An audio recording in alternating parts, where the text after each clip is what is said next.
හයි කොහොමද ඔයගලන්ට? ගොඩක් කාලයකට පස්සේ vlog එකක් අරගෙන ආවා. ඉතින් මම ගොඩක් දවසකින් රිලැක්ස් වෙන්න හිතාගෙන ගියා ට්‍රිප් එකක් මල්ලිත් එක්ක. මම ගියේ මේ සැරේ තිස්සමහරාමට. ඉතින් ලොන්ග් ජර්නි එකකින් පස්සේ හොටෙල් එකට චෙක් ඉන් වුණා. මේ සැරේ ඉන්නේ සෙරීන් පාක් හොටෙල්. තිස්ස ලේක් එක ඉස්සරහම තියෙන හරිම ලස්සන හොටෙල් එකක. මට ගොඩක් එක්සෑම් තිබ්බා. ක්ලිනිකල්ස් ගියා නිවාඩුවක් තිබ්බේව නෑ. ඉතින් මට හිතුණා රිලැක්ස් වෙන්න කාම් තැනකට යන්න ඕනි කියලා. ඒ නිසා තමයි මම මේ හොටෙල් එකම සෙලෙක්ට් කරගත්තේ. ඒකට මේකේ රූම්ස් ගැන අනිවාර්යෙන් කියන්න ඕනේ. දැන් ඔයගොල්ලන්ට වීඩියෝ එකේ පේන්නේ නැති හරිම ස්පේෂියස් and super comfortable. මේ travel එකකින් පස්සේ රිලැක්ස් වෙන්න perfect place එකක් මේක. දැන් බලමු අපි යාලගේ washroom area එක.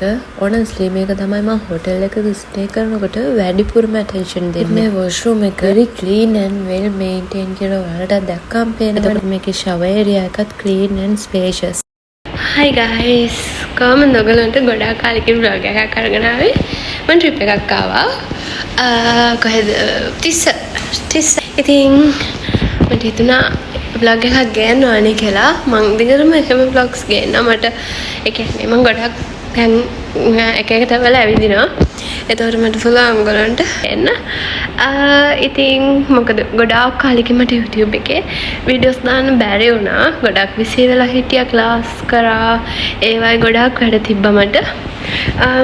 ඉතින් දැන් දිගටම ගේන්නම් දැන්. හරි. ඉතින් මම ඇවිත් ඉන්නේ තිස්සමහරාමයට. මම අද දැන් ආවේ ගාල්ලේ ඉඳලා. හරිම මහන්සි. අද නම් ලොකු දෙයක් මම ඔයගොල්ලෝ එක්ක ෂෙයා කරගන්නේ නැහැ. හෙට දවසම තියෙනවා. හෙට දවසේ ගොඩාක් ප්ලෑන්ස් තියෙනවා මට. ඒ ටිකත් කරලා මම vlog එකත් එක්ක දිගටම වගේම මේ හොටෙල් එක පුරාම තියෙනවා comfortable sofas and cozy sitting areas. ඉතින් ඒව දකිද්දි මට නම් හිතෙන්නේ කොෆි එකක් බොන්න නැත්නම් මොන හරි පොතක් කියවන්න. දැන් ඔයගොල්ලන්ට පේන්න මෙතෙන්ද රාට view එක කොහොමද? හරියට ඔයගොල්ලන්ට පේන්නේ නැති වෙයි. හැබැයි හරිම ලස්සනයි. මේ තියෙන ඒගොල්ලෝගේ pool table එක. යාළුවෝ එක්ක හරි family එකත් එක්ක හරි fun time එකක් ගත කරන්න මේක perfect spot එක. මම ආයේ මල්ලිත් එක්කනේ. ඉතින් එයායි මායි තමයි pool play කරේ. ඔයගොල්ලන්ටත් ඔයගොල්ලන්ගේ යාළුවෝ set වෙලා හරි family trip එකක් හරි එනවනම් නැවතරට ඔක්කොම enjoy කරන්න පුළුවන්. ඉතින් මං කියවන ඔයගොල්ලන්ට ඒගොල්ලන්ගේ මේ වගේ cozy sitting areas හැමතැනම තියෙනවා කියලා වගේ තැනක් තමයි මේ අපි දෙන්න වාඩි වෙලා ඉන්නේ. එතනත් හරිම calming හරිම relaxing තැනක්. යන්න තේරෙන්නේ නැහැ. එතන ගිහින් coffee එකක් බොන්න පොතක් කියවන්න නැත්නම් ඒ වටේ තියෙන පරිසරය අපිට විඳින්න හරිම ෂෝක් හරිම නිදහස් තැනක්. මම කියන්නේ ඔයගොල්ලෝ ට්‍රිප් එකක් වැකේෂන් එකක් එනවා crowded තැන් වලට යන එක නතර කරලා වගේ තැනක් try කරන්න කියලා තමයි මට නම් කියන්න තියෙන්නේ. මොකද අපිට ඕනේ ඇත්තටම අපේ මනසට නිදහසක් හැමනිතරම අපි ගොඩක් වැඩ කරන මිනිස්සු. ඉතින් මේ වගේ තැනක් ඔයගොල්ලෝ try කරන්න. අපි දවසේ end කරේ එතනදී ශ්‍රී ලංකන් traditional dinner experience එකක තමයි අද දවසේ තිබ්බ හොඳම දේ. ඉතින් මේ dinner spread එක ශ්‍රී ලාංකික රසය කියන එක සුපිරියටම තිබ්බා. හැම dish එකකටම තිබ්බා own unique flavor එකක්. ඉතින් මේ හැම එකක්ම homemade Sri Lankan meal වගේ දැනුණා අපිට. ඉතින් මේ experience එක මාර special and ඒක හරිම රසයි. Thank you මේ dinner spread එකට. ඇත්තටම ගොඩාක් අපි enjoy කරා. Hi ළමයි. දැන් වෙලාව උදේ 5:30යි. 5ට ලැස්සෙන කිව්වා අපි සෆාරි එකකට. ඉතින් මට චුට්ටක් නිදි ගියා. දැන් අපි සෆාරි එකට යන්න හදන්නේ. එහෙනම් මත් එක්ක මේක තමයි මගේ outfit එක. ඒ නිසා මේක මගේ first time safari එකක් යන නිසා ඇදගෙන ගියා. ඔයාලා බලන්න මම හිටපු room එකේ balcony එකට තිස්සමහරාමේ පෙනුනේ කොහමද කියලා. ඉතින් මේ වගේ අපි යාළ safari එක යන්න පාන්දරට යන්නේ. පාන්දර නැගිටින්න කිව්වට මට නැගිටුනේ නෑනේ.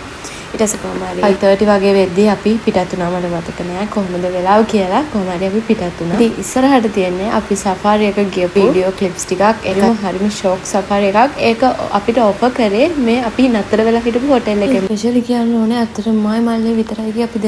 අපි දෙන්නටම idea එකක් නෑ කොහොම safari එකක් අපි ගන්න යන්නේ කොහොමද කියලා. ඉතින් මේ hotel එකෙන් අපි ඒගොල්ලෝම safari jeep එකක් හරියටම on time ආවෙත් තිබ්බා. එතන ඉඳලා නැගලා අපිට යන්න තිබ්බේ. යාළ ඊට පස්සේ ඒගොල්ලෝ breakfast එකක් අපිට arrange කරලා දුන්නා. යාළ මැදදිම අපිට ගන්න පුළුවන් වෙන විදිහට. ඉතින් ඒක හරිම ලස්සන experience එකක්. ඒගොල්ලෝ දන්නවා සත්තු ඉන්නේ කොයි තැන්වලද කියලා. අපිත් එක්ක ගියපු safari එක ගියපු එක්කන. එයා ඒ තැන්වල නතර කර අපිට ඇති වෙනකල් photos ගන්න යාළ time දෙනවා. and අපේ photos උත් ඒගොල්ලෝ අරන් දෙනවා. ඒක හරිම calming හරිම relaxing සමහත්. ඉතින් මේ තමයි ඒගොල්ලෝ අපිට දුන්න quick breakfast එක. ඒ වගේම හරිම ලස්සනයි මේ යාළ කැලේ. ජාතික වනෝද්‍යානය නැෂනල් පාක් කොහමරි. ඊට පස්සේ 10 වගේ වෙද්දි කොහම හරි අපි ආවා අපව හොටෙල් එකට. ඉතින් අපිට ගොඩක් බඩගිනි. එතකොට ඒගොල්ලෝ අපිට ෆ්ලෝටින් බ්‍රෙක්ෆාස්ට් එකක් arrange කරලා තිබ්බා. මේ setup එක ඇත්තටම picture perfect moment එකක්. උදේට මේ වගේ relaxing view එකක් එක්ක මේ වගේ breakfast එකක් enjoy කරන එක වෙනම level එකක්. මේ තියෙන්නේ මගේ room එකේ balcony එකට view එක. මෙහෙමයි මගේ balcony එක room එක වටේම තියෙනවා. නිසා පිටිපස්සට තිසමාරාමේ පේනවා. ඉස්සරහට ඔක තමයි view එක.